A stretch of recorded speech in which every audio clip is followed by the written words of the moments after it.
زبان سے کہا بھی کرتے تھے کہ ہمارا ایمان ہے آخرت پر، دل میں تمہارے اس کا یقین نہیں ہوتا تھا۔ فَالْيَوْمَ لَا يُخْرَجُونَ مِنْهَا وَلَا هُمْ يُسْتَعْتَبُونَ، اب نہ تو یہاں کسی طرح سے بھی ناک رگڑنے سے کوئی فائدہ ہوگا۔ قرآن نے کہا ہے کہ جسے توبہ کہا کرتے ہیں کہا جاتا ہے، اس کے معنی ہوتا ہے ایسے وقت میں اعتراف کرنا اپنی غلطی کا کہ جس کے ازالے کے لیے تمہیں اس کے بعد وقت اور مہلت اور فرصت میسر ہو، اس کا ازالہ کر سکو تم، اسے توبہ کہتے ہیں۔ یا اللہ میری توبہ سے توبہ نہیں مراد ہوتی، نہ ہی وہ غلطی معاف ہوتی ہے، وہ تو اس کا ازالہ کرنا ہوتا ہے۔ آپ نے جو نقصان ہو گیا تھا اس نقصان کا پورا کرنا ہوتا ہے۔ توبہ کے معنی یہ ہے عربی زبان کے اندر کہ جہاں سے آپ غلط راستہ آپ نے اختیار کیا، آگے چل کے تھوڑی دور محسوس ہوا کہ یہ غلط راستہ ہے، یہ ادھر نہیں جاتا، تو وہاں سے پھر وہاں لوٹ کے واپس آنا جہاں سے غلط قدم اٹھا تھا۔ تو توبہ کی پہلی شرط تو وہاں واپس آنا ہے نا جہاں سے غلط قدم اٹھا تھا۔ اگر وہاں واپس نہیں آ پائیں گے تو صحیح راستے پہ جا ہی نہیں سکیں گے، اور وہاں اگر آپ آ بھی گئے تو پھر وہاں آ کر کھڑے رہنے سے تو آپ منزل پہ نہیں پہنچ جائیں گے نا، پھر سیدھے راستے پہ چلنا بھی تو ہوگا۔ من تابا و اصلح، وہاں سے واپس لوٹا اور صحیح راستے پر چلا، یہ معنی ہوئے اس کے۔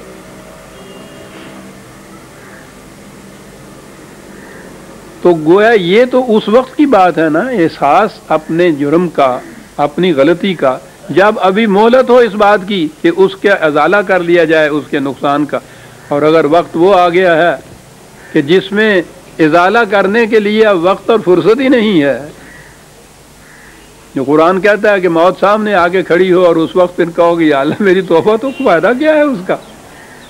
تم تو اس کمی کو پورا نہیں کر سکو گے۔ تو کہا کہ یہ وہ وقت ہو جاتا ہے پھر کہ وہاں جسے کہتے ہیں نا عام طور پہ ناک رگڑنا، ایریاں، وہ کچھ فائدہ نہیں دے سکے گا۔ یہاں سوال اس کا نہیں ہے کہ یوں ہی یا اللہ بخش دے اور یا پیچھے بیٹھے ہوئے جو ہیں وہ کلوں پہ دیکھ بگا دیں اور چلیسوے کے اوپر اس کر دیں اور اس کے بعد وہ وہاں بخشا چلا جائے، یہ سوال ہی نہیں ہے۔ کوئی کسی دوسرے کو بخشوا نہیں سکتا، کوئی کسی دوسرے کا بوجھ اٹھا نہیں سکتا، اور جو اس کے ازالے کا وقت باقی نہ رہے تو اس کے توبہ اس کے معنی نہیں ہوتے صاحب۔ وہ تو اسی زندگی میں جب ابھی وقت ہے اپنی اس صاحب کا، غلطی کا احساس کرے، اس جرم کا، پھر اس کا ازالہ کرے، اس کے بعد پھر قدم ایسا اٹھائے کہ اور زیادہ بہتری کی چیزیں کمائے۔ یہ ہے پروگرام جو قرآن کا ہے۔ فَهُمْ وَلَا هُمْ يُسْتَعْتَبُونَ، اور وہاں پھر اس کا بھی وقت نہیں رہے گا کہ یہ گڑ گڑانا کسی کام آ جائے۔ وہ جب ظہور نتائج جسے قرآن کہتا ہے،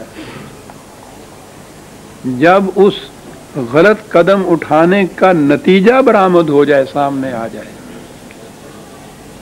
تو یہ ہے وہ وقت جس کو وہ کہتا ہے کہ اب گرفت ہو گئی، مواخذہ ہوا، اس غلط کام کا صلہ یا جزا یا سزا جو کچھ بھی ہے وہ آ گئی سامنے۔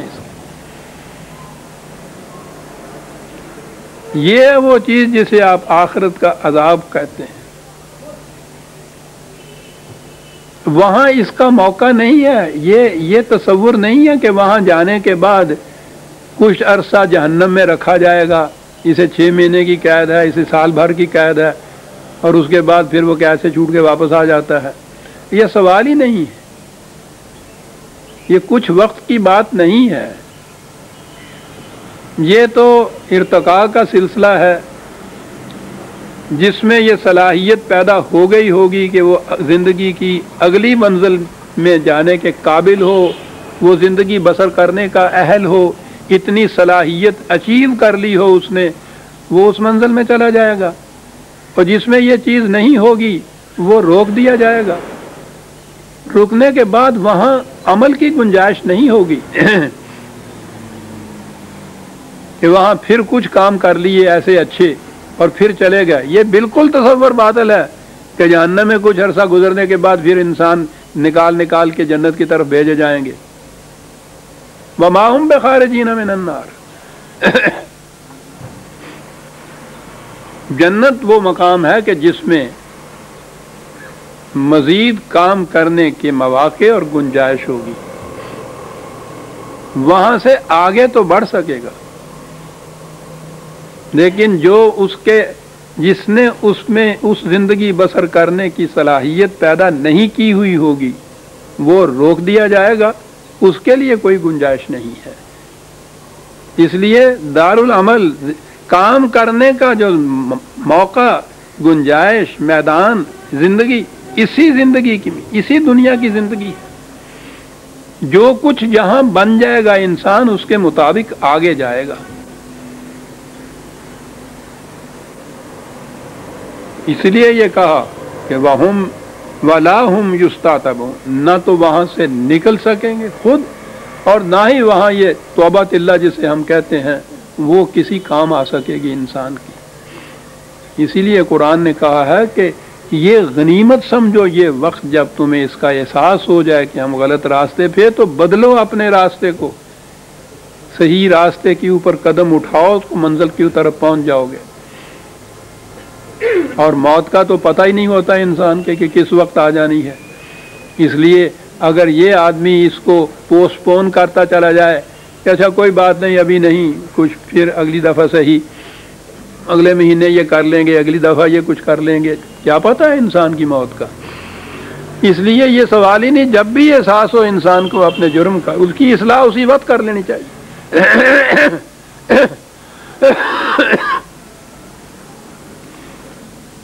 اور آخری آیت آ گئی۔ میں نے کہا ہے نا کہ قرآن کریم کا انداز یہ ہے کہ وہ سورت کی آخری آیت میں سم اپ کر دیتا ہے، نچوڑ کے وہ اپنا لے آتا ہے ساری تعلیم کا ماخذ۔ کہا تھا للہ ملک السماوات والارض، ارض و سماوات میں حکمرانی جو ہے وہ خدا ہی کی حکمرانی ہے۔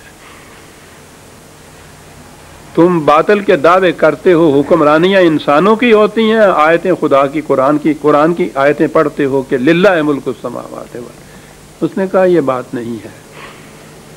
یہ سارا پروسیس، یہ سارا پروگریس جو پروسیجر جو ہو رہا ہے یہاں، پروگرام جتنا ہو رہا ہے وہ اس لیے ہے، قرآن سے یہی بات سمجھ میں آتی ہے کہ آہستہ آہستہ آخر الامر یہاں کی انسانیت، یا کوئی ایک قوم تو نہیں بلکہ وہ تو قرآن انسانیت کو کہتا ہے کہ آہستہ آہستہ ان تجارب کے بعد انسانیت خود اس قابل ہو جائے گی کہ وہ یہاں خدا کی حکومت کو قائم کرے۔